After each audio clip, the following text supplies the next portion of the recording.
Hi hello friends, పల్లీలు తీసి చెప్పుకుందామా? చూస్తున్నాం కదా, ప్రతి ఇంట్లో కూడా చక్కగా మనం పల్లీలు తెచ్చుకుంటాము. నెలకు సరిపడే పల్లీలు స్టోరేజ్ చేసుకోవడం జరుగుతుంది.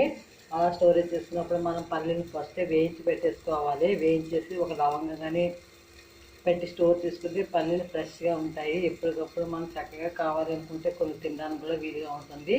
అలాగే మనం ఆఫీస్కి వెళ్ళేటప్పుడు కొంత బిజీగా ఉండేటప్పుడు కూడా మనం పల్లీ పచ్చడి చేసుకోవాలనుకుంటే ఈ విధంగా చక్కగా మనం పల్లీలు ముందే ఫ్రై చేసి ఒక స్టీల్ డబ్బాలో ఒక లవంగం వేసి నిల్వ చేసుకోండి.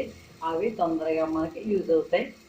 సెకండ్ టిప్ చెప్పుకుందాము పల్లీల గురించి. అలాగే వేయించిన పల్లీలు మనం ఫ్రిడ్జ్లో స్టోరేజ్ చేసుకోవాలనుకుంటే మనం న్యూస్ పేపర్ని ఫస్ట్ మనం ప్యాక్ చేయాలి. ప్యాక్ చేసిన తర్వాత దాంట్లో మనం ప్లాస్టిక్ డబ్బాలు కానీ స్టీల్ డబ్బాలో కానీ గాలి వెళ్ళని డబ్బాలో పెట్టి ఫ్రిడ్జ్లో పెట్టుకుంటే అవి కూడా చక్కగా మనకి ఫ్రెష్గా ఉంటాయి. అప్పటికప్పుడు వేయించుకున్నట్టే ఉంటాయి. ఈ టిప్ కూడా పాటించండి. థర్డ్ టిప్ చూస్తున్నారు కదా, పల్లీలు చక్కగా మనం వేయించిన తర్వాత పిల్లలకి రోజు కూడా ఇప్పుడు పల్లీలు మనం ఇవ్వచ్చు. లేదు అనుకుంటే కనుక నానబెట్టి చక్కగా బాయిల్ చేసి కూడా మనం కొంచెం మిరియాల పొడి ఇవ్వచ్చు. అలాగే మనం బాయిల్ చేసిన దాంట్లో అయితే కొంచెం మిరియాల పొడి యాడ్ చేయాలి. లేదు అనుకుంటే మనం ఫ్రై చేసిన పల్లీలు తిన్న తర్వాత కొంచెం బెల్లం ఒక తింటే చక్కగా మనకి రిలీఫ్ వస్తుంది.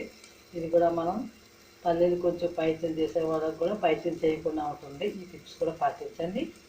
పల్లీ చట్నీ చేసినప్పుడు ఇప్పుడు పల్లీలే కాకుండా మనం ఏం చేస్తామంటే టమాటాలు కట్ చేసి వేసుకోవాలి. అలాగే ఒక ఆనియన్ కట్ చేసి వేసుకోవాలి. ఇలా వేసుకోవడం వల్ల పల్లీలు మనకి పైచలు చేయకుండా ఉంటుంది. పల్లీ టేస్ట్ కూడా పచ్చడి చాలా బాగుంటుంది. అలాగే కావాలి అనుకుంటే మనం ఒక అల్లం ముక్కలు యాడ్ చేసుకొని ఇది మనం ఇప్పుడు పల్లీలు పచ్చడి చక్కగా మనం మిక్సీ పెట్టుకుంటే వెరైటీగా టేస్టీగా ఉంటుంది. ఈ టిప్స్ కూడా పాటించండి.